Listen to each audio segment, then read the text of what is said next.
Добредојавте на Беседа, македонската емисија за високи и возвишени теми. Јас сум процесорот, Јас сум свештеникот.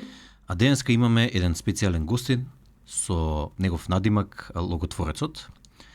Денеска ќе разговараме на неколку теми од аспект на дизајн, од аспект на вештачка интелигенција, од аспект на каде се движи светот и сквернавењето на кирилицата и на македонскиот јазик. Па така ќе му оставам на логотворецот да се представи себе си, но пред тоа ќе му кажам едно добре дојде, фала ти што ни ја прифати поканата и што одлучи да ни гостуваш во емисијата. Добре ве најдов и баш ми е мило што сум тука денеска во моментов. Искрено не се надевав дека ќе успеам да дојдам до овој подкаст. Пред се сакам да се заблагодарам на вас што ме прифативте како ваков човек. Јас сум иначе Гоце Велески, графички дизајнер. Работам веќе едно 16 години како графички дизајнер во држава и во странство. И мојата мисија за 2025 година е да пробам да го направам народот да биде малце по кирилично писмен. Значи тоа е некоја кауза која што си имам ставено сам на себе и нели неплатена, непрофитабилна се тоа. И ете, искрено ви благодарам што ме прифативте и што ми дававте простор, отворен форма да кажам што имам да кажам. Да искористам и јас приликава да му посакам добре дојде на логотворецот во Беседа. А Беседа е единствената македонска емисија каде што темите се разгледуваат од надконцептуална перспектива.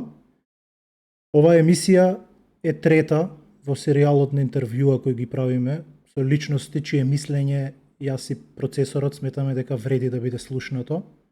Денеска сакам да разговараме на три теми, која од која, сите три се многу интересни. Првен би сакал малку да разговараме за создаваштвото. Ти, логотворецу, кажа дека си графички дизајнер, што значи во својата суштина дека ти си создавач. Ти создаваш нешто од ништо или од твоите идеи. И сега, ова прво прашање ќе биде малце просто, малку прашање кое што го поставуваат во сите подкасти, меѓутоа мислам дека е многу потребно за да завлеземе подлабоко. А тоа е, која е твојата потреба да бидеш создавач? Не верувам дека тоа е само за пари, од разговорот што ги имавме претходно. Знам дека тоа не е само за пари, туку дека имаш некоја внатрешна поголема потреба за обликување на светот. Може ли нешто повеќе да кажеш за тоа? Види, искрено ме фати малце офгард, зашто кога кажа ова е прашањето кое што се поставува на сите, мисле дека ќе ме прашаш што те инспирира, па ќе внесев клип од Tyler the Creator кога станува да фрли со папуча према овој водителот што му го поставува прашањето, но ова кога го прочитав вчера создаваштво како збор, мене ми е прв пат го слушнав, прв пат го прочитав тој збор. Логотворец иначе е исто збор кој што го создаде мој пријател, познаник, другар и мене ми го врачи, ми го даде како збор, вика Гоце ти си логотворецот. А ова создаваштво уствари е збор кој што кога ќе размислиш стварно има многу логика у него. Нели, збориме за уметност, збориме за графички дизајн и збориме создаваштво. Уметноста е широката рамка, големата слика која што постои во светот. Графичкиот дизајн потекнува од уметноста, а графичкиот дизајн пред да стане како сопствена струка и се нарекува применета уметност. Разликата помеѓу уметност и применета уметност е многу едноставна. Уметноста ти дозволува на тебе да направиш субјективно мислење и да имаш некоја критичка мисла, да создадеш критичка мисла како персона. Од друга страна, графичкиот дизајн не се замара со твоето субјективно мислење, туку се фокусира на објективно мислење, на тоа што луѓето сакаат да видат и што луѓето сакаат да купат. Значи, уметноста е за чувства, применета уметност е за пари. Ова да го разјасним уште од сам почеток. А и двете се создаваштво, значи двете создаваат нешто. Со тоа што уметноста создава емоција, создава мисла твоја и баш преска го тестирав моментот тоа што сакав да го кажам тука и тоа ми се потврди. Значи, постои една уметничка што се вика Ивес Клейн. И она го има направена слика која што се вика Blue Monochrome, направена во 1961 година и во моментов е закачена во МОМА, Museum of Modern Arts во Америка. МоМА е еден од најголемите музеи на модерна уметност кој што постои во светот. Кога ќе го видиш Blue Monochrome, еве ја како графички дизајнер, прв пат кога видов Blue Monochrome, мојата прва реакција беше како што е ова срање? Тоа е една голема слика, само со плава боја. И толку. Разбираш? Ја викам, добро викам, што е ова и зошто ова се рачуна за модерна уметност? И нема врска, завршува турата низ МоМА, си одам дома, и после 2 дена ми се враќа мислата во глава, значи, тој Blue Monochrome негде во мојот мозок постои и од нигде никаде искача и ми вика ај сега пак размислувај за мене. Пази, 2 дена не сум дошол до МоМА, ни близко до МоМА не сум дошол и мене од нигде никаде ми се појавува Blue Monochrome у глава и како слушај, ајде сега размисли уште еднашка што е ова. И викам, девојката имала идеја. Луѓето поминале поред сликата, ја виделе и мислеле дека ја забораиле. И после некое време, им се појавува. Значи, тоа е најгениалниот пристап кон уметноста. Има да одиш дома, има да се случат уште 1000 ствари околу тебе, ама ти ќе ме памтиш. И може би е длабоко во главата, ама од време на време ќе искочи на површина и ќе кажеш од кај искочи сега ова, значи, зошто ме тера оваа слика да ја мислам. И тоа е тој суптилен предизвик и не знам како да го кажам, the art, уствари уметноста за правење уметност. Значи, без да сака, без напор, без труд, црта еден плав канвас, го бои со плава боја, го става на изложба и ти викаш окей, ова е без врска, ова и детево моје може да го направи, ама после 2 дена ти се враќа у глава и сега почнуваш да создаваш некоја си критичка мисла. Значи, незината идеја била да ти го привлече вниманието, да го извади негативното од тебе како емоција, во стил на емоција, да си отидеш дома, но истата таа емоција да те јаде и да те прогонува без да си свесен. Значи, 2 дена не си свесен, третиот ден се појавува и викаш од кај ми се појави ова? Значи, сега, нит сум мислел на ова, нит сум правил муавет со луѓе на ова, а ја се појави мислата. Тоа е гениален пристап за стварање уметност.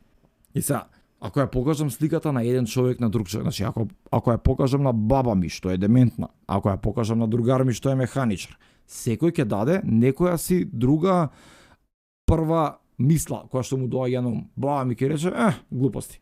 Механичарот ќе рече, окей, ова некако ме смирува за да се направи паметен, а после некој време кога ја му објаснувам на мојот пристап, викако, па добро, и твојот му држи вода, ама мене ме смирува плава боја. Викам, па гледај плаво, значи стај плави наушари, тоа е тоа. Тоа е субјективноста што уметноста ја прави уметност. Значи уметноста е дел од култура и таа култура не гради нас како луѓе, како нации, како екипи, не гради и не прави тоа што сме. Не знам дали го имате прочитано, запамтено, Винстон Черчил кога го кажува во Втора светска војна. Значи доаѓа моментот на, Велика Британија треба да прави повеќе оружје, бла бла бла, и сега се собираат во парламентот и викаат мораме да правиме поише муниција, мораме да правиме поише ова, поише она, и вика ќе ги скратиме парите од култура за да ги уложиме во војна. И Черчил во моментот вика, ако ја скратиме културата, ние автоматски ја губиме војната. Сега, преку овој пристап, кој што го има кажано Черчил на времето и кој што до ден денеска држи, доаѓаме до графичкиот дизајн, тоест применета уметност. Применета уметност значи дека јас како графички дизајнер, моите знаења како уметник ги применувам и ги адаптирам за потребите на широката маса. Мене не ми треба субјективно мислење, мене ми треба објективно мислење. Најпрост пример кој што може да го кажем и може да биде апсолутно сватен од сите е Дедо Мраз. Дедо Мраз или во католицизмот познат како Сент Николас, во православното христијанство познат како Свети Никола. Ме разбираш? Човекот кој што правел за сите добро и све едно друго, одеднашка една компанија која што се вика да Coca-Cola Company го комерцијализира и му дава лик, му дава идеологија на него и цел свет го го прифаќа како таков. Мислам, дури во исламот он се вика Баба Мимри. И во Куранот, во сето тоа не постои персона како Сент Николас, како Дедо Мраз, како Свети Никола, не постои. Но компанијата и луѓето кои што стојат позади маркетинг екипата и нели креативната агенција која што работи за нив, од времето е Мекен Ериксон, на времето и се уште до ден денеска, освен кај нас. Значи, они го комерцијализираат свештено лице. Значи, они светец викаат чекај ќе го направиме инфлуенсер. Да не биде дека инфлуенсерите се денеска појавени од 2019-2018 година.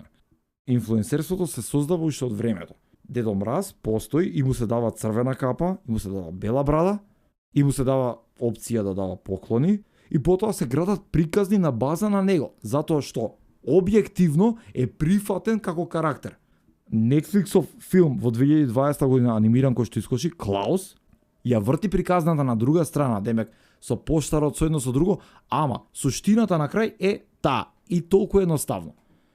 И јас како компанија ќе наметнам објективно мислење на сите дека мојот бренд и мојата црвена боја чим дојде декември месец ќе те асоцира прво на Дедо Мраз, второ ќе те асоцира на камионите што шетаат со сијалички и трето на поларните мечки. Тоа е моќта на графички дизајн и тоа е моќта на создавање на објективно мислење. А кога веќе збориме за создавање, како што кажавте, создаваштво, ние како графички дизајнери, кои што создаваме објективно мислење, и уметниците кои што создаваат дела за субјективно мислење, ние сме, сега можеби ќе звучам и арогантно, ние сме луѓето кои што ја држиме културата на некој начин да биде на некое достоинствено скалило. Значи, не може да биде, пази, и да не се сватиме погрешно. Јас сум како персона растен со Дела Сол, јас сум растен со Пендулум, јас сум растен со Drum and Bass, со фанк, со се, и јас себе си се гледам културно на некое ниво. Имам пријатели кои што се растени со Джеј Рамадановски, кои што се растени со Славица Чуктера, со кој да е. И ние кога седеме на маса, ние сме на исто ниво културно образовани. Он на неговата страна, јас на мојата страна. Има джезери таму на страна, со нив малце не сакаме да се дружиме, зашто се чудни луѓе.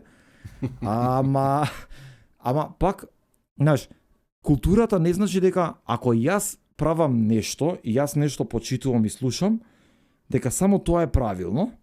Значи, пак културата ќе биде субјективна, значи нема да биде објективна.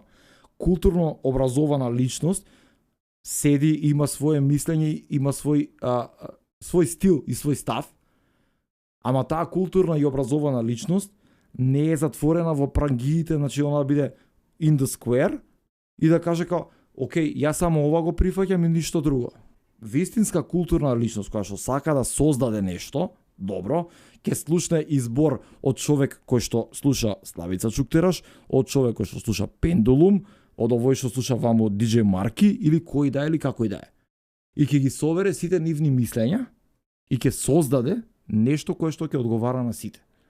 Тоа е културен напредок и тоа е некое вистински микс од создавање на уметност и дизајн. Знаеш, прво да искоментирам, сега го побарав, не ја знаев оваа сликава од Ивес Клайн, Blue Monochrome, ама побарав и многу ме подсети на Казимир Малевич, неговата црвен квадрат практично. Ама годините се тие, периодот е тој. Ја преска сакав да кажам дека е прва и единствена што и текнало тоа, ама ми текна на Владимир и викам чекај, не е прва, ама е прва што создала нешто такво кое што се двои од цела публика. Мислам, буквално Пикасо го прави тоа, нели, Пикасо почиња со хиперреализам и е најдобар во цртање портрети, најдобар во цртање се, и потоа он се упростува и се изобличува и се прави до степен да човечката фаца не е позната едно друго, ама го прави кубизмот и тоа создава скроз нов правец. Ама човекот започнал од basics. Сега, интересно вака кога те слушав, ми текна на една работа, мислам, накратко ми текна на платонизам, практично.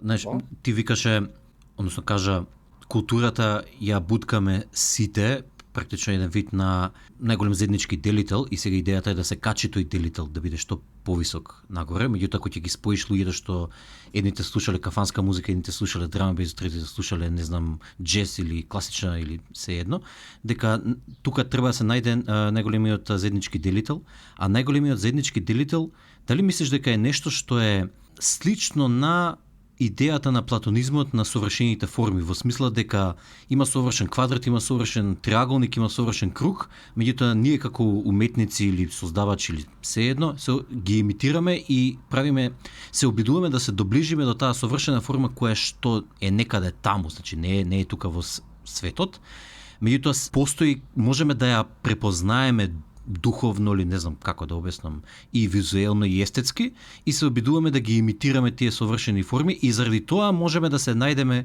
сите овие различни екипи, еве што ги спомна, сите различни групи, можеме да се најдеме на исто рамниште од аспект на култура.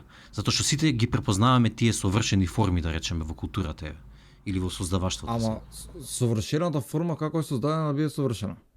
Со години и години создавање, пробување, експериментирање. Значи, сега, еве, ние сме некоја заедничка генерација процесоре и сега ние може да кажеме дека ние слушавме Big L, Das FX, ние слушавме Biggie, така? Ние слушавме некој чуден рап слушавме, кој што во тоа време не беше прифатен. Беше чуден, беше ваков, беше таков. Еве сега денеска после 20 години слушање рап музика, доаѓа трап музика, доаѓаат некои чудни фаци, доаѓа некој ниско буџетен, да го кажам, во моја гледна точка, ниско буџетен продукциски продукт кој што постои, ама тоа постои со причина да, не знам, да инспирира други луѓе да станат подобри. И истото било и на времето, и сега се повторува. Минатото се повторува, значи ние не може да измислиме топла вода. Топлата вода е измислена уште на времето.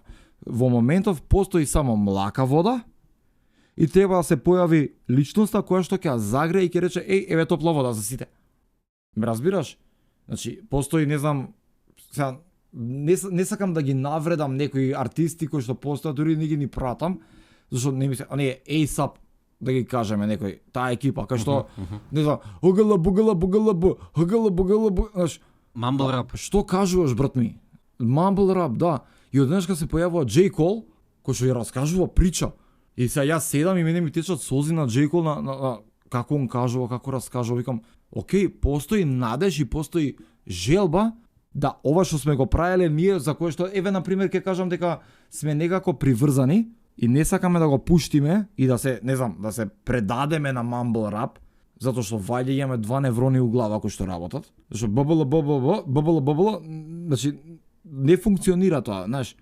Тоа создава само полоши луѓе и полоши генерации и полошо све. Сега да го кажам конкретен пример за постарава генерација пред нас што се, кога ќе ми кажат на пример како беше Led Zeppelin беше Dark Side of the Moon? Pink Floyd. Pink Floyd Dark Side of the Moon. Вика, Pink Floyd Dark Side of the Moon е најдобриот албум што постои на свет. Да, е. Ама ако јадеш асид.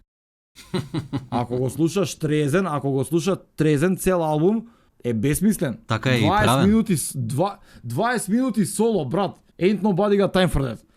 Да, мислам, јас доста ги имам слушано Pink Floyd и знам за што збориш, мада мене Dark Side of the Moon не ми е најдобриот албум, повеќе ми е The Wall. Ама не, пази, ја го имам слушано, ја ги почитувам како артисти, ама знаеш, кога ќе седнат овие бумериве да ни зборат, Pink Floyd Dark Side of the Moon најдобриот албум во историјата на албуми. Не, брат, Queen е најдобриот албум, значи на Queen албумот е многу подобар, 200 пати е подобар, затоа што на Queen албумот ги обединува сите, обединува христијани, православни, католици, протестанти, муслимани, геј, стрейт, ЛГБТ, ОПРСТКУФ, сите ги обединува и сите стојат и сите ја сакаат таа музика. Од 2 години до 99 години сите ја слушаат таа музика. Тоа е веќе создаваштво кое што стварно вреди да се слуша и вреди да се, значи да се хвалоспева, што би се рекло на југословенски. И мене тоа ми е нејасно, што ама и за најакиот момент ми е као истиве овие бумери кои што стојат тука што викаат за Pink Floyd, викам добро, Queen зашто не ви се свија? Фреди бил педер. И да, што има врска. Дали ги направил најдобрите песни на светот? Да. Дали прави некоја пропаганда со нив? Не. Зашто ги прави од душа. Тоа е уметноста, тоа е создаваштвото, свари не уметност, тоа е создаваштвото, создавање од душа. Оставаш парче душа во тоа што го правиш. Не го правиш по некоја рутина, не го правиш нешто како колку да се рече ради реда. Значи го правиме затоа што јас осеќам во себе си дека тоа треба да биде такво. Да, ама не е само во создавачот кваката. Кваката е и во тој за кој што се создава. Бидејќи, како што кажа, ако јас не можам да ценам неговото создаваштво, бидејќи тој е геј, или поради тоа што не ми се свиѓа неговото размислување и така натака, тоа значи дека јас не можам вистински да ја видам убавината на тоа што го создал. Не можам да го почувствувам, не можам да ја почувствувам креацијата. И понатака, со текот на времето, јас ќе додадам нешто свое, некоја критика, друг ќе додаде друга критика и ќе се изгуби, ќе се одземе способноста да се ужива во тоа дело. Зошто? Бидејќи се лепеле плакати, се лепеле одредени наслови врз основа на тоа што кажал или каков бил самиот автор, самиот создавач, а не за она што е создаден. Тоа е најголемата мана. За овој пристап, и тоа е сосема конкретен, мислам, многу добар аргумент од ваша страна, свештениче, за ова Енди Врхол има кажал многу добра ствар. Не е битно што се збори за мене, битно е колку се збори за мене. Вика, ја го гледам зборењето за мене во километри, не го гледам во содржина. Се зборело против Квин, така? И сега искочи филмот за Квин. Сите го гледаме, значи на сите не е убав. Ја на керка ми го пушти филмот, не заспа цела вечер, го гледаше до крај. Зашто песната Мама, таа е омилена песна. И со таа песна почнува филмот и она знае дека ќе заврши, имаше 2,5 години кога го гледаше тоа. И седеше будна, значи у 10-11 вечер седи будна и го гледа филмот и ја чека песната да заврши. Кога пее за Aid Africa, кога беше концертот. Значи, возрасен маж 36 години, значи на самата помисла на филмот и на тоа што има он направено како персона, мене ми доаѓаат солзи, мене ми облива емоција, викам, не знам дали некогаш во животот би можел да стигнам барем милиметар до тоа он што има направено. Значи да го собереш целиот народ, без разлика на вера, пол, нели, како беше, Илинденско восстание. Не е битно која вера си, која боја си, кој јазик го збориш, дојди треба да се ослободиме од окупаторот. Сега, кај Фреди Меркюри, кој е окупаторот? Окупаторот е таа невидлива, но тешка рамка која што постои. Is that fucking, значи толку едноставно. Има рамка која што нас не тера да бидеме као, убава е музиката, ама не. Што ти прави човекот? Те едуцира убаво, знаеш, кога не е нападно, буквално, не е нападно, не е досадно да ти влезе во глава, како Јеховин сведок или нешто такво. Тоа доаѓа природно и значи органски се доближува до народот и луѓето го сакаат, без разлика дали ти си слушал Чуктераш, ако пуштиме I want to break free од Queen, ќе пееш и ти ја зашто знаеш. Тоа е уметноста на создаваштвото. Значи не постои подобар пример од Queen, затоа што е нели контраверзен, неконвенционален, кратко трае, ама ефектот на Queen, значи Queen како група постои 10 години преку сила, а се слуша веќе 40 години понапред. Тоа е моќта на создаваштвото. Тоа е тој timeless дизајн, timeless музика што се создава. И затоа го спомнав како концепт, подобро да збориме за Queen, него да збориме за Dark Side of the Moon. Да, и верувам дека тука има во наводници лекција која што можат сите уметници и создавачи да ја извлечат, тоа е дека колку си поавтентичен, толку е поверојатно дека ќе успеш да пренесеш својата порака или својот порив што те тера да создаваш нешто, ќе успеш да го пренесеш и да го препознаат луѓето, затоа што, мислам, ако ме праша мене некој, тоа е едноставно колку си поавтентичен, толку поблиску се доближуваш до божественото што е во тебе и нормално дека повеќе ќе залепи насекаде, мислам. Колку повеќе се извештачуваш и колку повеќе гледаш како е пазарот, дали ќе ме примаат да направам песна за да станам богат и славен, или да направам се едно графички дизајн или видео или слика, се едно за да направам богат и славен, Тоа мислам дека ќе биде многу сувопарно и без суштина. Свештениче? Меѓутоа исто така, ако сакаш да ја восприемиш одредена создавање, одредена уметност, како што треба да биде восприемена, ако сакаш вистински да уживаш во нејза, да навлезеш во нејза, треба и ти да бидеш автентичен, како слушател, како уживач, како публика, за да можеш да допреш тоа високо ниво кое што уметникот, создавачот го презентира. Да, апсолутно. Види, многу е убав моментов автентичноста што се спомнува, но нели се создава она една слика, не знам, не слика, него некој си гайдлайн за тоа како треба да изгледа некој графички дизајнер. На пример, во мојот период, ја кога станав графички дизајнер 2009 па натака, графичките дизајнери имаат чудни тетоважи, некои кругови, нешто глупости, се носеа во црно, слушаа музика која што немаше слушатели на YouTube и никој не ги познаваше. Знаеш, и мене тоа не ми е автентично, мене тоа ми е веќе фотокопир.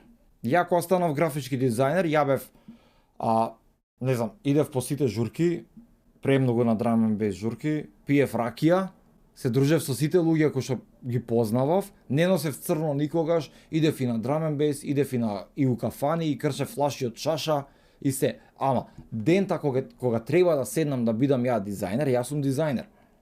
Ме разбираш? Зашто луѓето автентичноста ја гледаат усвари како инспирација од одредена персона, и вика, ако е он ваков како дизајнер, значи ако земам пак Енди Ворхол, најголемиот чудак на светот кој што постои. Енди Ворхол, најголем чудак, зима како беше она кетчап, усвари доматно пире, го шљака едно друго, се облекува во црни ролки, бла бла бла. Ако ти се облечеш во црна ролка и пробуваш да зборуваш чудно или да правиш некој друг мод, тоа тебе не те прави подобар дизајнер од било кој друг. Тоа те прави тебе баш неавтентичен. Значи, ако веќе смеам да спомнам и да избегам од темата за дизајн, ово може да го кажам во сегментот за музика. DJ кој што пушта музика, не знам, најдосадна некоја што постои на свет, никој нема да го познае и нема да е автентичен и нема да е прифатлив ако не стави маска на фаца. Он кога ќе стави маска на фаца, Борис Брејча, сите викаат Борис Брејча е добар диџеј. Борис Брејча е најдосадниот диџеј на светот што постои. Па би се согласил со тебе, да. Мислам, може не најдосадниот, ама еден од подосадните вече. Добро, Мирко Попов беше подосаден, ама да. Нека му е лесна земја. Нека му е лесна земјата на Мирко, да. Да, ама знаеш, Борис Брејча пред да стане Борис Брејча не носеше маска и никој не го слушаше. И стави маска и стана интересен да го гледаат луѓето да вика, овој носи маска. Ако тебе идејата за добра музика ти е неговиот физички изглед, онда, дечко, ти не слушаш музика, исто и за дали мислам кој сака нека ме свати погрешно. Женски диџејки. Не знам, како се вика, она на Пеги Гу. Пеги Гу нема ништо оригинално и автентично у неја. Ја зима Speed for Desire и менја пич и вика као, ова е моја песна. Не, девојче. Оваа твоја песна е инспирирана и водена од таа песна. И немаш појма од пуштање музика, технички не си образована, само имаш фаца и цицки и толку. Сега, ако ние уметноста ја базираме на физички изглед, а не ја базираме на тоа што уствари треба да го покажеш ти како човек, онда ние имаме голем проблем и треба сами меѓу себе да се репрограмираме за да знаеме кај треба да стигнеме и што треба да направиме. Значи, никој не е крив, освен ние самите. Ниеден артист не е крив. Артистите прават тоа што им се вика. Да, тоа е веројатно она што го зборувавме претходно за подигнувањето на најголем заеднички делител. Значи, ако е многу спуштен тој доле, резултатот е овој кој што го гледаме сега. Ама ако го качиме нагоре, веројатно ќе има и поквалитетен општо поквалитетно ниво на создавашто. Види, исто многу е битно ова го зборам искрено, без кошници уопште, со добивањето интернет пристап на секој можен човек и возможноста да каже нешто без консеквенси, ние тука веќе добиваме создаваме толпи народ кои што се застануваат на една страна и на друга страна само ради тоа што не знам, некој што има, не знам, 10.000 followers го кажал тоа. Ако ти не си графички дизајнер и немаш направено дизајн никаков во животот, немој да ми објаснуваш на мене за дизајн. Кажи ми твое лично мислење, а немој да значи да ме убедуваш дека црвеното не треба да биде црвено, треба да биде зелено. Јас знам зашто сум го направил црвено, знаеш. Теорија на боја постои и ќе постои до крај на светот. А ти не си учел теорија на боја. Значи, ти си работел во HR, на пример. Да. Тоа што сакав да те прашам исто така е нешто што го кажа пред некое време, а тоа е за оној архетип на убавината.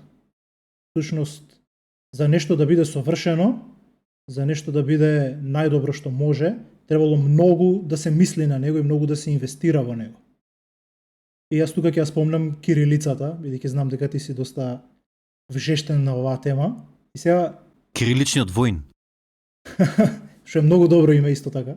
Кога гледаме како денес се третира кирилицата, со лош дизајн, со деформирање на буквите, со непознавање на традицијата, која буква чива е, чива нација и така натака. Што мислиш? Дали мислиш дека тоа е само незнаење, незаинтересираност или едноставно уметникот полека, постепено се оддалечува од убавината? Ме погоди со кирилицава, ама ќе се само морам да те поправам. Најголемиот воин за кирилица е Ласко Ѓуровски. Он е пионерот во кирилично писмо, он е пионерот во создавање графички дизајнери во Републикава. Значи сите сега што имаат маркетинг агенции, луѓе, Филип Унковски, Дуле Дракалски, Дарко Фидановски, сите се искочени од кај Ласко. Значи да не беше Ласко, немаше да постои маркетингот во Македонија. Таа да бидеме, и Ласко, секој поштовање за тебе до крај на живот. Кирилица како кирилица е многу пипава тема, затоа што има повеќе фактори кои што работат против нас. Ама сега ние сме многу мала држава, ние сме 2 милиони луѓе преку сила и ниедна типографска компанија, значи компанија која што прави фонтови, ниту еден оперативен систем, дали бил Windows, дали бил Macintosh, дали бил Linux, нема да не стави нас во предност. Моментот каде ние грешиме е едноставен. Не уклучуваме мозок кога работи. И јас го гарантирам и го тврдам тоа. Значи ние работиме технички само да се заврши работата. Не е битно. Најголемиот проблем е тој кај нас, што ние сами себе си не сакаме да се самоедуцираме, да се меѓуедуцираме помеѓу себе. Ако ти кажам јас на тебе, процесоре, тото не е т, ајде да го смениме вака, само да го изротираме, ме разбираш? Ако биде абе добро е, нека тера, онда ние ништо немаме направено. Знаеш, нема она здрава конкуренција помеѓу дизајнер. Ние поише се фокусираме на егото помеѓу мене и тебе како дизајнер. Па сега, јас сум го фатил овој клиент, ти не си го фатил тој клиент, јас сум подобар од тебе, ти не си подобар од... Дечко, друже, ние живееме во држава од 2 милиони луѓе. 1,5 милион се баби и дедовци. Значи, ние работиме за 500.000 луѓе. Тука не постои конкуренција. Не треба да постои, значи, конкуренција како збор не треба да постои кај нас. Зашто конкуренција нема. Ние треба да бидеме унија. Значи, како да го кажам, наједноставна е унија. Ние треба да се унифицираме, да се еснафираме, да бидеме креатори на нашата сегашност, за нашата сегашност да се преобрази во иднина и ништо повеќе од тоа. Како Костадин Танчев Динка од времето што е уште и жив и здрав и е многу добар, еден од, како да ги кажам, пионерите во лого дизајн во Македонија. Значи, Динка, тоа што има направено на времето у 70 години, се прави денеска и се рачуна за таймлес дизајн. Значи, безвременски дизајни Динка ги има правено во 70 и он е тука, жив, здрав. И седи и пие пиво со мене. И мене ме најако, значи ја на крајот вечер кога седев со него, вика, колега Милон беше што те запознав и ја почнав се плашам се, ама Динка да ми каже дека сум му колега, мене ми готово, крај, не правиме поише муавет. Доста беше. Знаеш, Ама за се треба да уклучиш само мозок и ништо повеќе. Значи фокусирај се и работи, ама работи со мисла дека треба утре или за 100 години истото да биде подеднакво вредно како денеска. Стопанска банка. Костадин Танчев Динка го има правено логото Стопанска банка на времето. До ден денеска е едно од најубавите логоа кои што постојат. Зашто е исечено, зашто е направено, зашто има се у него. А е направено со 3 црти се гледа.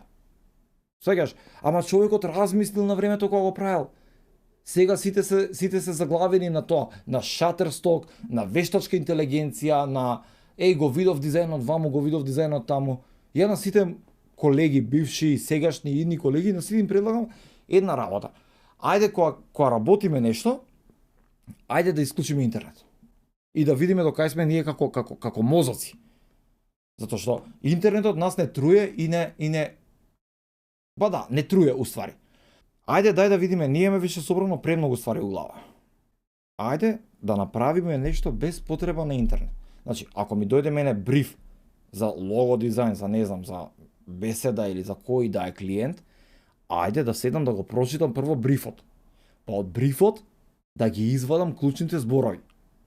Од клучните зборови и заедно со брифот, јас да напишам бриф кој што ќе го разберам јас на мој јазик, значи јас како што разговарам со сам себе. Значи, зашто сум нормален човек не станува дизајнер. Тоа е факт. Значи, да си го направам брифот за мене, за ја да го прочитам и јас да го разберам тој бриф. И да седнам да работам. Значи да нема дрибл да видам логоа СБ, ЦБ или како и да е, или едно или друго. Ништо не треба да гледам на интернет, треба само да седнам и да се фокусирам, чекај, треба да измислам нешто. Значи мозокот треба да почне да ми работи на мене. Не да ми работи само што треба да напишам како промпт на интернет, за мене срч резултатите да ми искочат, туку не. Ајде бе, седни размисли, направи буква С, направи буква Б, направи комбинации, направи ова, направи. Тука создаваштвото се создава. Не е со најубавото лого од интернет што ќе го најдеме. Нека биде и полошо. Толкави се можностите. Ние толку можеме. Не треба ние да се надпреваруваме со Америка или со Русија. Не сме толкова моќ. Ние сме Македонија. Во Македонија знаеме волку да направиме. Ама ако го направиш, направи го автентично за себе и за твојот народ.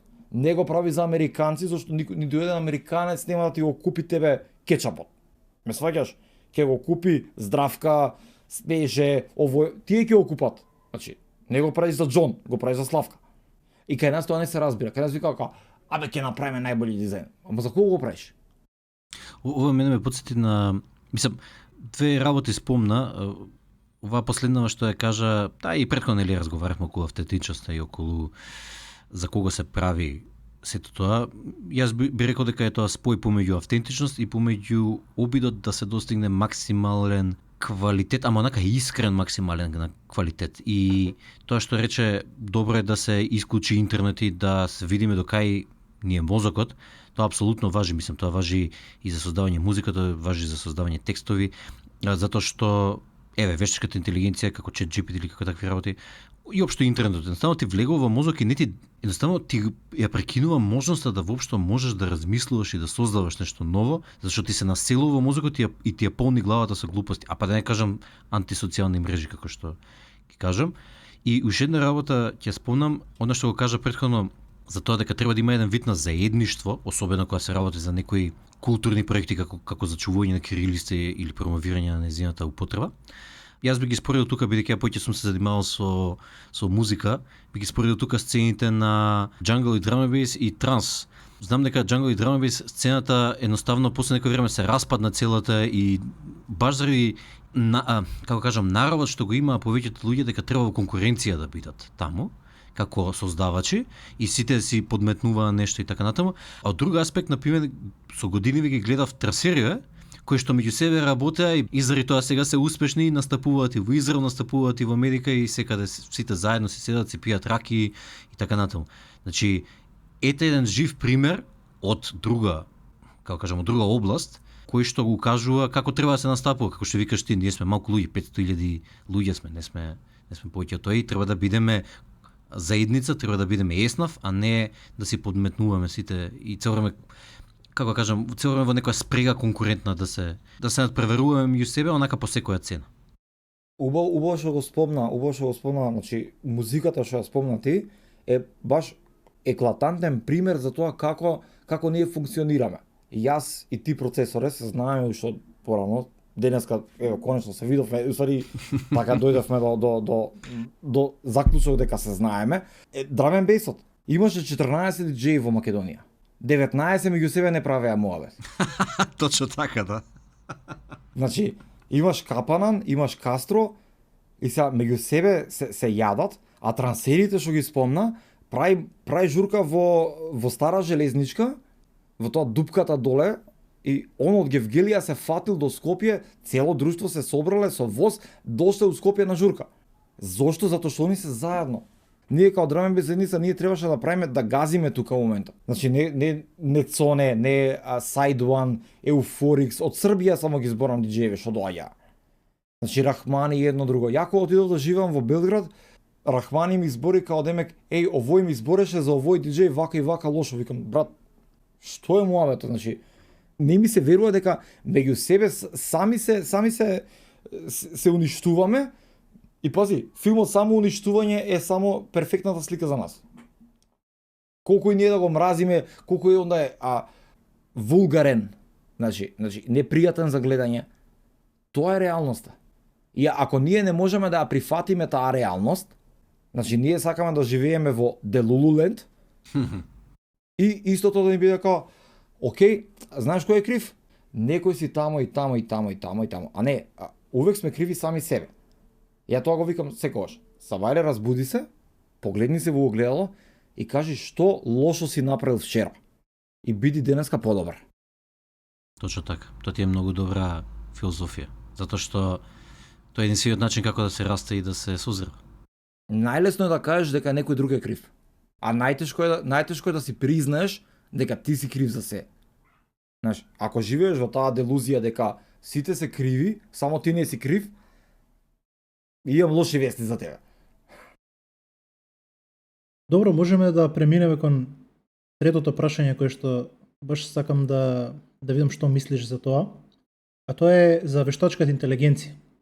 Јас и процесорот веќе снимивме една епизода која што збориме за нашето мислење за вештачката интелигенција и каква штета ќе направи врз човештвото, а каква корист ќе направи, кои се позитивните, кои се негативните, каде сметаме дека би било опасно да се напредува, каде сметаме дека е многу корисно и добро да се напредува. Сега сакам да те прашам во однос на уметноста. Дали вештачката интелигенција може да создаде уметност која што носи некоја автентична смисла, која што носи длабочина, едноставно која што носи нешто кое што навистина може да се почувствува длабоко во срцето, или таа е само технички имитатор на човечкото, на она што постои? Вештачката интелигенција, која што постои во моментот, значи ChatGPT, Midjourney, Perplexity, што и да е, јас ги користам секојдневно. Ама ги користам како чираци. Викам, слушај, чирак, ајде сега ти за мене измисли име за бојата која што треба да ја ставам во брендов. Значи, 1988 година се појавува првата дигитална камера во светот. Тогаш се случува она главна револуција, шизофренија се случува, кај што демек, филмот ќе биде заменет, нема да има веќе фотографии, секој ќе биде фотограф кој што стигне. И ја викам, окей, значи, и сега во 2025 година е истиот момент како со дигиталната фотографија. Дали дигиталната фотографија смени нешто? Да. Што направи? Направи подобри фотографии, направи опција да имаш поголем избор при снимање фотографии. Значи од 24 слики во еден филм, ти имаш сега 4 терабајти. Имаш да сликаш до миле волја. Сега, ја не го викам ви, зашто ме нервира, ја го викам ај. Ајто е еден од најдобрите помошници на графички дизајнер. А во исто време е најдобрата инспирација за луѓе кои што би сакале да направат нешто во животот и кои што сакаат да бидат креативни. Прост пример. Човек кој што нема појма од дизајн, нема појма од илустрација, ама има некоја шала во глава. Му вика на GPT, слушај, имам една персона која што ќе каже тоа и тоа и тоа, имам втора персона која што ќе одговори тоа и тоа и тоа и ќе направи мало стрипче. Он нема техничка способност да го направи тоа, но има техничка можност. Се што треба да знаеш е азбука. И мене тоа ми е најболе. Најдобра ствар на свет ми е дека треба само да знаеш азбука и да ти направи нешто. Но пресимплифицирано е да кажеме дека само треба да знаеш азбука. Ако ја знаеш азбуката, а немаш идеи во глава, џабе ти се уште 300 AI ботови, енджини што ќе постојат. Значи, ако ти немаш идеја во глава, не постои AI кој што ќе направи нешто за тебе. AI како работи? Работи со кецови и нули и вика if и оп, добиваш ти на крај финален продукт. Сега, ние као озборам за мене лично и за моите колеги графички дизајнери кои имаме клиент. Клиентот доаѓа кај мене и вика ми треба лого. Треба да биде јаболко некој. И сега ти правиш едно, второ, трето јаболко. Он доаѓа и вика, не ми се свија, ама не знам зошто не ми се свија. И вика, вика да направиме уште неколку, да ги видам, и кога ги видам, ќе знам кој ми се свија. Кажи му на било кој AI бот таков фидбек дај му. Да видиш што ќе ти даде. Ќе ти даде крушка. Значи, ниеден AI бот во иднината нема да биде попаметен од тоа што човек може да биде поглуп. И AI е добра алатка. И е алат, знаеш. Ја ако треба да правам графички дизајн, значи лого ако треба да правам за било кој, ја користам Adobe Illustrator. Што е вектор и све. Ако случајно мене компјутерот ми умре, јас ќе земам милиметарска хартија, линијар и тенкоминец и ќе почнам да го цртам таму логото. Се е алат. Значи, не треба да се ослониме на алатот вака да се подпреме и да кажеме алатов ќе заврши работа за мене. Не. Тоа ти е исто као да купиш патики од 100 евра и патики од 450 евра. Ако си трапав, ќе паднеш и со едните и со другите. Алатот не те прави тебе подобар дизајнер. Ти олеснува работа, да, тоа се сложувам, и мене ми олеснува работа. Во 3 сабајле кога седам веќе кога мозокот ми е спржен, ја му викам на алатот, викам, друже, те молам помогни ми. И он вика, окей, ќе ти помогнам се што треба. Ама алатот да ти направи на тебе нешто сам, уште се нема случено и мислам дека уште долго време нема да се случи. А сега ќе се навратам на почеток на овакво, на темата, кога зборевме дека јас како дизајнер и моите колеги, било кој, ние оставаме душа во тоа што го правиме. AI нема душа. AI е кецови, нули, yes, no, if. Нема душа. И затоа викам, значи, се зафркавам и со колеги, и со познаници. Pepsi Challenge, у 3 сабајле разбудиме, дај ми бриф за лого и дај му на GPT лого. Може он ќе го направи побрзо, ама ќе изгледа никакво. Мене може ќе ми треба 15 минути поише од него, да го направам. Моето поише ќе се свиѓа. Може би нема да биде правилното, ама поише ќе се свиѓа зашто ќе видиш дека некој нешто оставил таму, значи некој го направил тоа за тебе. Истото ти е као сега ќе спомнам интересна тема, ама ќе ја правиме друг пат као крипто.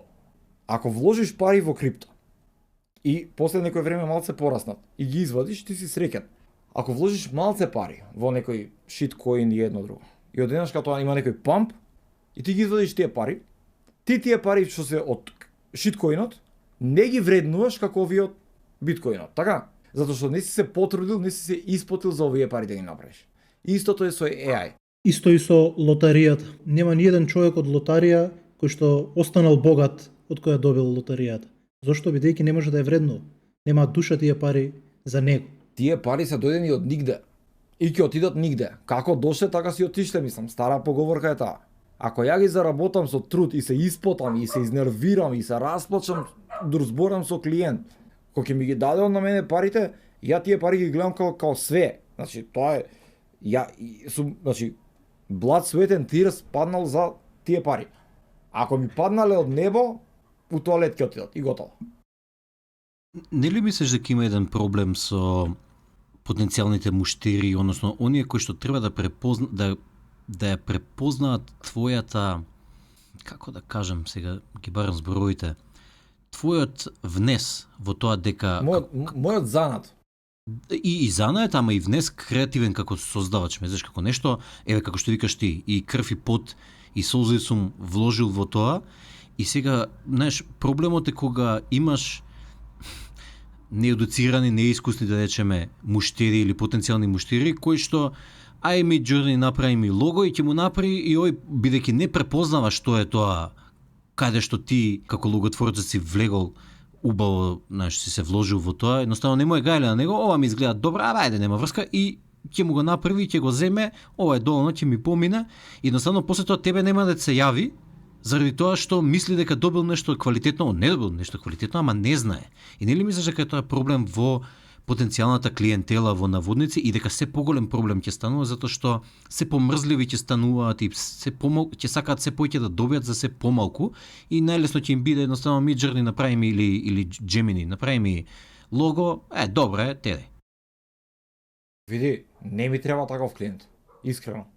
Таков клиент мене не ми треба.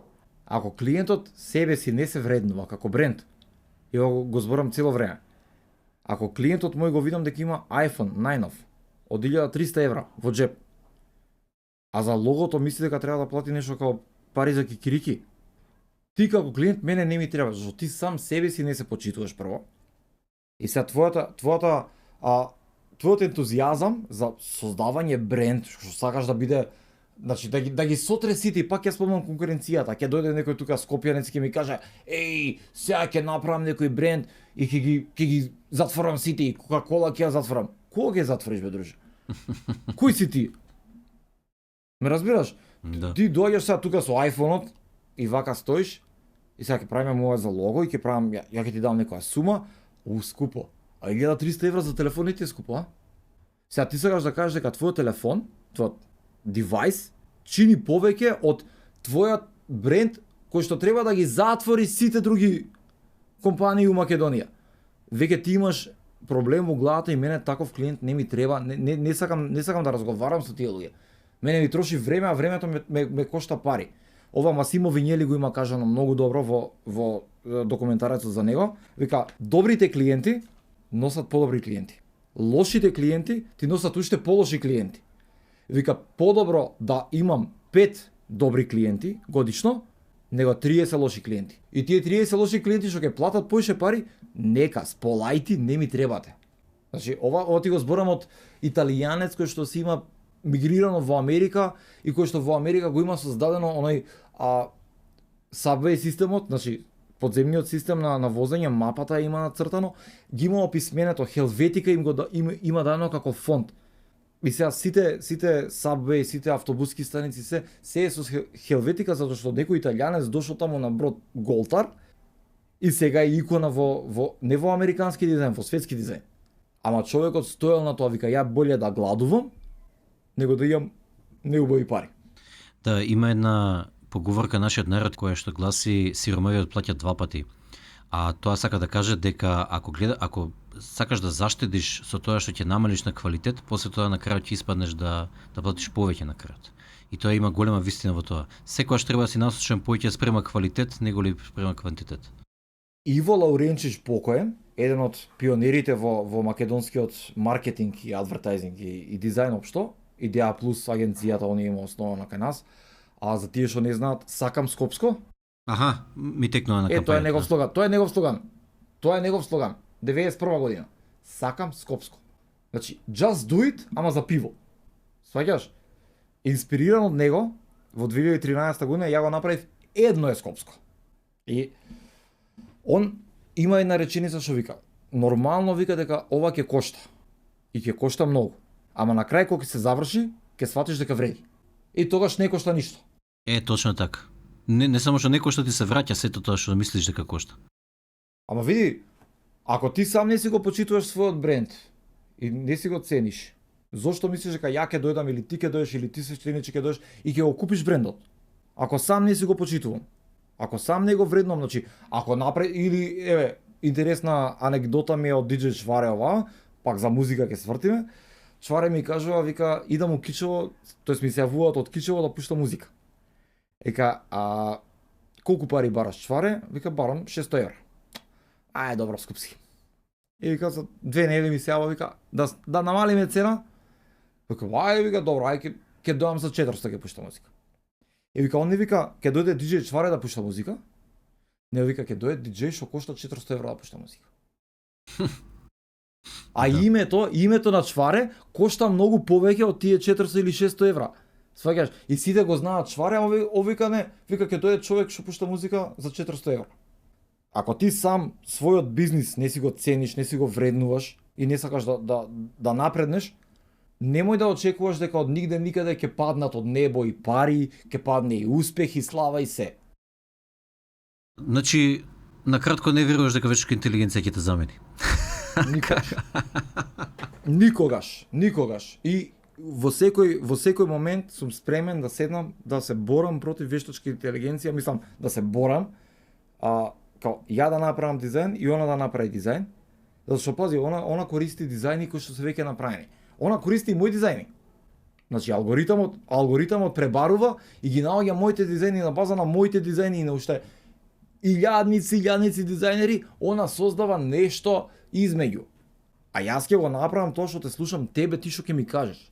И јас седам правам муабет со тебе и те слушам и те гледам експресија, гледам телото како ти се движи, гледам устата како дали нешто ќе здткаш или ќе се испотиш или значи сите тие моменти јас ги фаќам. AI не ги фаќа тие. AI вика ако ми направиш, значи пишуваш, направи ми лого за тоа и тоа и тоа и тоа и тоа и тоа и оно го сваќа апсолутно. Вика, окей, ќе ставам позадина жолта, ќе ставам знаме и ќе ставам озгоре уште едно знаме и ќе го затворам со круг и толку. Job done. А ја викам, не викам, ај викам тоа е на прва ќе го направиме. И тоа на клиентот нема му се свија. Ај ќе направам нешто малце по зезнато. Ај викам ќе измислам нешто второ, што ќе им се свиѓа на генерална публика и ај ќе направам трето што е ја мислам дека ќе биде добро. И 8 од 10 пати со клиентите кога работам, они се ај вика измеѓу првото и третото да направиме комбинација. Значи првото за него што е направено, кој што он мисли дека треба, и третото кој ја што мислам дека треба, вика ајде вика да ги споиме. И Франкенштајнс монстр се случува 8 од 10 пати. Тогаш најверојатно ќе се добие вистински второто.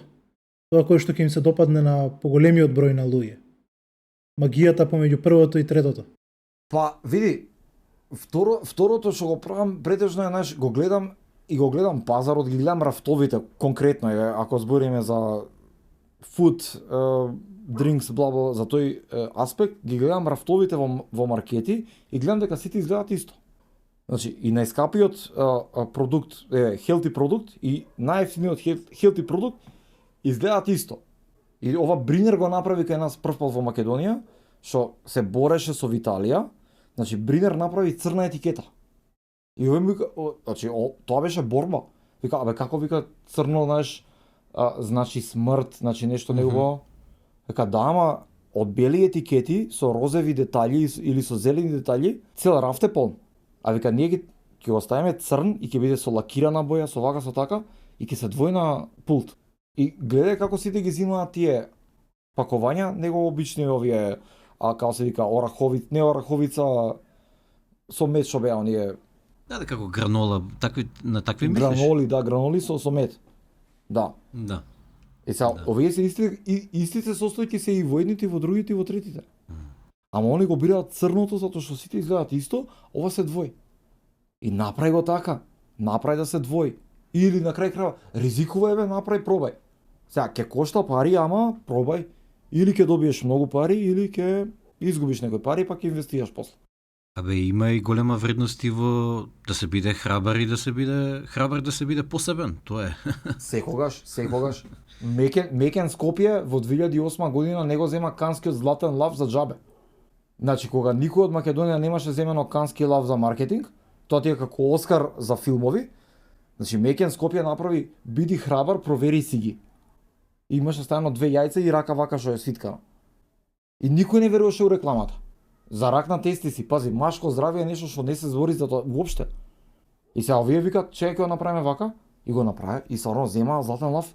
Па Мекен Белград беше људ како Мекен Скопје има земено златен лав пред Мекен Белград. Разбираш? Ама тоа е кога веруваш во идејата, кога идејата е уникатна и е направена со душа. Знаеш, машки дизајнери, машки креативен директор, сите знаеме дека за нас мажите никој не се грижи воопште. Значи, Men's Mental Health Month е јуни и од викат абе Pride ќе биде у јуни. И машко ментално здравје, абе уживај, добри сте, ништо не ти е. Да. Менап, сваќаш? И овие викат ќе го направиме затоа што имаме другари и познаници сите и сите од тоа евентуално ќе патиме. И во Кан, значи кај што се надпреваруваат најголемите агенции у свет. Од мала земја, од мала агенција, 13 луѓе тоа што работеле у Мекен, вика зема златен лав. Тоа ти е буквално Оскар. Значи златна мечка во било која категорија на фестивали стајго, ова е најдоброто. Кога никој немал земено. Тоа е успехот, ама тоа е кога створуваш нешто со душа. AI нема да го измисли тоа. Никогаш нема да измисли AI нешто што е лично, знаеш, не знам, му починал другар на еден од дизајнерите вика, слушај, мене оваа тема ме јаде. Ја морам да направам нешто во врска со ова, да не почине друг, трет, четврт.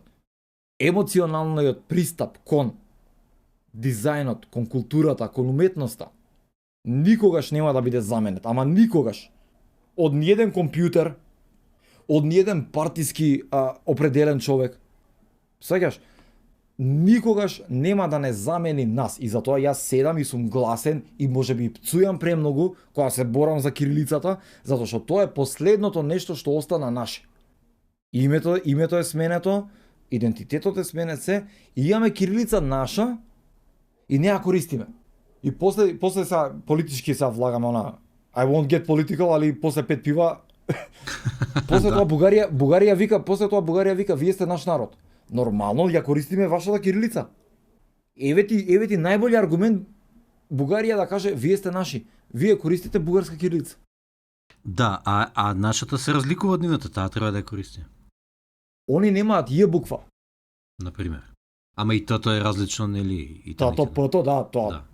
Што ги зборам кај мене вака Т, П, Б-то е различно. Да. Ама никој не обраќа паžња на тоа. И за втората тема, значи никој не обраќа паžња, вика ајбе кида, уживај. Сега ако самите не се чуваме и не се пазиме, кој ќе не пази? Така е. И па Гоце, мислам со последново кажано, мислам дека можеме да затвориме тука, снимаме отприлика саат време, не знам кај тебе колку испадна, ама мислам дека многу поише. од тука. Да, добро, нели на почетокот имаше нешто што ќе го извадиме. Многу ми беше мило што не беше гости, многу ми беше мило што се препознавме дека се знаеме од претходно. И обично јас правам сижеја во нашите емисии, меѓутоа денеска мислам дека нема поинта од сиже, затоа што имаме гостин. Тоа што јас би го направил наместо тоа е би ти оставил простор за твоја промоција, значи да ни кажеш кај може луѓе да те најдат, што да ти бараат, нели имаш YouTube канал, да кажеш како се вика, веб страница, се едно, што мислиш дека е за тебе нешто што би те можеле да те промовираме, да го спомнеш сега ако можеш, па после тоа ќе заврши свештеникот веројатно. Види, можеби сега ќе бидам се сватен и дрско и безобразно, ама кој сака да ме најде, знае да ме најде. И пак ќе се вратам на првото од уклучи мозок кога работиш, ако сакаш да ме најдеш мене, ќе ме најдеш. Јас сум Гоце Велески, ја имам YouTube канал, давам туторијали без пари за дизајн и за луѓето да размислуваат со глава и сум сум неконвенционален во начинот на кој што зборам со луѓето на мојот канал, ама тоа е кај мене дома. И пак ќе повторам. Уклучи мозок, побарај на интернет, види што е, како е и многу лесно ќе ме најдеш. И мене, и тебе, и свештеникот, сите многу лесно ќе не најдете. Ако сакате да не најдете. А ако не икете да не најдете, значи не ви е дојдено до тоа. Така е. Логотворецот. Свештениче, има ли некои практични прагматични совети или Јас одвоив неколку практични и прагматични совети.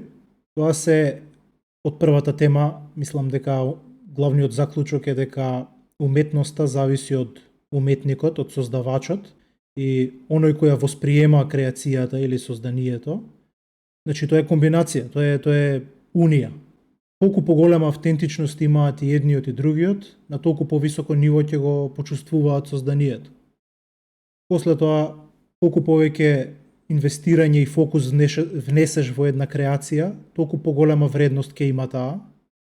Тоа е нешто кое што е општа култура, сите го знаеме, меѓутоа секогаш треба да се повтори. Потоа, при создавање, не биди незаинтересиран, создавај со почит кон тоа што го создаваш, не само за пари, не само за ситен престиж. И на крај, последната тема, мислам дека два главни заклучоци се дека вештачката интелигенција нема душа и не може да создаде со душа. Човечкиот создавач, се што создава со душа, значи во тоа остава некој дел од себе, создава нешто живо и затоа никогаш нема да биде надминат од вештачката интелигенција. Да, или не знам кој беше точно еден југословенски артист го кажува ова многу добро, вика или прави нештото да личи на нешто, или не прави да не личи на ништо. Голема мудрост има во тоа. Тоа е најубавата реченица што имам слушнато во животот. Значи, или прави го да бидеш задоволен од тоа што го правиш, или немој да го направиш, па после да се срамиш кој го направи, не знам. Би се чудиш. Знаеш, ние обично во емисиите кои што ни се без гости, имаме цитати на почетокот и на крајот, а овој ќе биде добар цитат за крајот. Па, уште од преска ми стои у глава да го кажам, само го барав моментот и се убаво свештеникот го наведе кон таму као наместено е, а не е наместено. И така да ми се свија, значи, ова е стварно еден од најубавите цитати, заедно со вториот цитат што го најдов во Джон Вик 4-ката. How you do anything is how you do everything. И толку тука затвараме врата и викаме као, окей, све е кажано со ова. Нема потреба веќе повеќе да се дискутира. Ако го правиш, прави го. Значи, од будење до заспивање, прави се кој што треба да биде направено. Нема да се зафркаваш, нема да правиш со пола мозок, со пола рака. Дај си време како дизајнер, дај си време. Не брзај.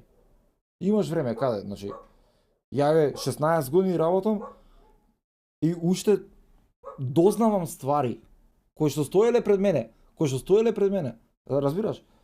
После 16 години викам, чека, ова не може да се направи во илустратор, ама ќе изгуглам еднаш кај решението ми е буквално на десен клик. Викам, ја у моментов се осекам дека не сум дизајнер. Ама, знаеш, така се расте. Здрава конкуренција, прифаќање фидбек. Негативен фидбек е посебно најболе да се прифати. Да. Нема поубав подарок од негативен фидбек.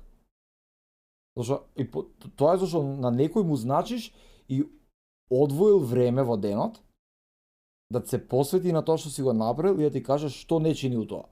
Оттапшачи по рамо сме стигнати дока што сме стигнати. Да, точно така. Тоа е мојата завршна реченица. Фала ти уште еднаш да ти се заблагодариме што ни гостуваше во емисија и се надеваме дека во некоја следна емисија повторно ќе ни гостуваш и можеме да затвориме така.